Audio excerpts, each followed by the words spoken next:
Olá, tudo bom? Será que dá para comer pão integral na dieta? Quanto de pão integral a gente pode comer? Tem alguma diferença entre os principais tipos de pão integral? Afinal, pão integral engorda ou dá para acrescentar de vez em quando? Vamos falar sobre isso hoje. Fica aí até o final que você não vai querer perder. Antes de mais nada, se você é novo, seja bem-vindo. Aproveita, se inscreve no canal e ativa o sininho. Aqui tem vídeo novo com dica todos os dias e receita todos os dias também. Você vai amar com certeza. E dá um pulo lá no Instagram, porque lá também todos os dias sempre tem uma dica diferente para você. Vamos começar a falar um pouquinho mais sobre essa questão de pão. Pão é um dos queridinhos de todo mundo e sempre que todo mundo pensa em emagrecer, fala assim, ai meu Deus, vou ter que cortar o pão. Será que isso é verdade? Será que a gente não pode mesmo comer pão na dieta? A grande questão do pão é que normalmente quando você consome um pão, 99% das vezes você está comendo um pão industrializado, não é? Pouquíssimas são as pessoas que fazem o próprio pão em casa. Então, quando a gente vai pensar em pão integral, normalmente a gente pensa naquele pão de forma industrializado. E a gente tem que ter alguns cuidados quando a gente pensa em consumir, porque na verdade não dá para se guiar só pelo visual. Tem gente que compra um pão só olhando assim, ele é mais marronzinho, tá escrito integral e tem alguns pedaços de flocos ou de aveia por cima. Então esse deve ser um pão legal para eu consumir se eu tô querendo emagrecer. Só que é bem importante que a gente sempre veja o rótulo se você for comprar um pão integral industrializado, porque no ingrediente, quando a gente vê a listagem de ingredientes, aí vem 2 pontinhos e vem farinha de trigo integral, farinha de trigo enriquecida com ferro e ácido fólico, fermento, etc e tal. Essa farinha de trigo enriquecida com ferro e ácido fólico nada mais é do que a farinha branca.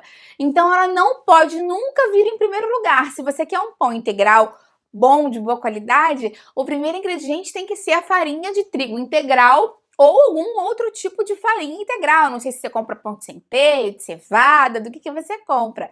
Mas, em primeiro lugar, qualquer que seja a farinha tem que ser integral. Cuidado também com a questão do açúcar e dos xaropes que são adicionados ao pão, porque muito pão industrializado usa alguns desses açúcares, xaropes, às vezes melado, enfim, para conferir uma cor mais escura ao pão. Isso é muito interessante, porque quando você pensa em pão integral, obviamente você não pensa num pão branquinho, né? Então algumas indústrias optam por fazer essa artimanha, digamos assim, acrescentando melado, acrescentando xarope, para o pão ficar naturalmente mais escurinho, como se fosse aquele pão de centeio que a gente olha e já vê que é bem integral. Então, vê sempre a proporção de açúcares que tem no seu pão. Aquela tabela nutricional, onde vem carboidrato, fibras, proteína. É bem interessante que você olhe ali e que o seu pão tenha uma quantidade relevante de fibras. Não dá para você comprar um pão integral que tenha menos de 1 grama de fibra por porção. Isso não faz sentido, não é tão integral assim. Cuidado também com a quantidade, porque não é porque você comprou um pão legal, integral, que o primeiro ingrediente é farinha de trigo integral, que ele tem uma grande quantidade de fibras, tem pouca quantidade de açúcares, que ele está liberado para ser consumido à vontade.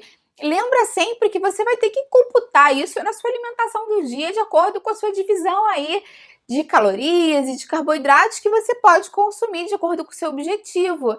Então, cuidado, porque é muito fácil a gente exagerar no pão, né? Às vezes você fala assim, Patrícia, não vou comer almoço ou então não vou jantar, quero uma coisa mais leve. Só que se você fosse ver aquela fatia do pão que você comprou, mesmo um pão integral, pode ser que tenha 16 gramas de carboidrato por fatia. E aí você vai usar 2 fatias, né, para fazer o seu sanduíche. E aí você vai ter 32 gramas de carboidrato só de pão. Isso equivale mais ou menos a 3 colheres de sopa de arroz. Então, será que vale a pena você substituir um prato com arroz, com salada, com um grelhado que vai te saciar, que você pode botar gorduras boas, uma carne mais magra, por um sanduíche? O que você vai usar no meio desse sanduíche? Você vai usar um embutido, de repente, mas é peito de peru, mas é defumado, industrializado. Vai botar uma maionese. O que você vai botar para incrementar esse seu sanduíche? A não ser que seja uma escolha super saudável e que você também bote salada dentro. Será que esse sanduíche vai te saciar tanto quanto aquele prato de comida? Pensa nisso também. Talvez você esteja se perguntando, nossa, será que isso então 30, 32 gramas de carboidrato é muito que a Patrícia está falando? São muitas calorias que esse pãozinho vai trazer? A questão não é necessariamente essa, foi como eu acabei de te falar. Tudo vai depender do quanto que você coloque, do que, principalmente de recheio para esse sanduíche, e se isso vai te saciar, porque eu vejo algumas pessoas comendo esse sanduíche com tomate, com franguinho, um pouquinho de franguinho desfiado, uma alface. E aí, 40 minutos depois, já fala: ai, Patrícia, tô com fome, não vou aguentar. Aí eu tenho que tomar um iogurte, tenho que comer uma fruta, tenho que comer umas nozes. E se você, às vezes, faz uma refeição com um prato de comida, pelo volume e pela quantidade que você consegue botar de proteína e de fibras, você se sustenta mais tempo sem precisar de uma outra refeição. Isso sempre vai variar de pessoa para pessoa, porque tem gente que come sanduíche e fica ótimo. Então, tô te dizendo só para você pensar e pesar aí na sua casa se substituir uma refeição por um sanduíche é uma boa opção para você. Patrícia, para um lanche da tarde pode ser uma boa opção? Pode ser que sim, pode ser que não, dependendo dos seus objetivos e do quanto você quer consumir de carboidrato por dia também. Então, pode ser que seja uma opção interessante, principalmente se você treina, se é um pré-treino, se é um pós-treino. Então, pode ser que seja interessante, pode ser que para emagrecer talvez fique muita caloria e seja mais interessante substituir por outro tipo de lanche. E lembra sempre que se você puder, se você tiver disponibilidade, você pode e deve fazer o seu pãozinho em casa. Existem várias opções: pão sem sová, pão integral, pão sem glúten, pão de frigideira, pão low carb. Eu tenho muitas receitas de pão saudáveis aqui no canal. Vou deixar uma playlist inteira para você aqui embaixo para te inspirar, se você quiser ainda por cima fazer o seu próprio pão em casa. E com relação ao glúten, será que é um grande problema para as pessoas? Tem pessoas que são mais sensíveis ao glúten, tem pessoas que são completamente alérgicas e tem pessoas que se dão relativamente bem.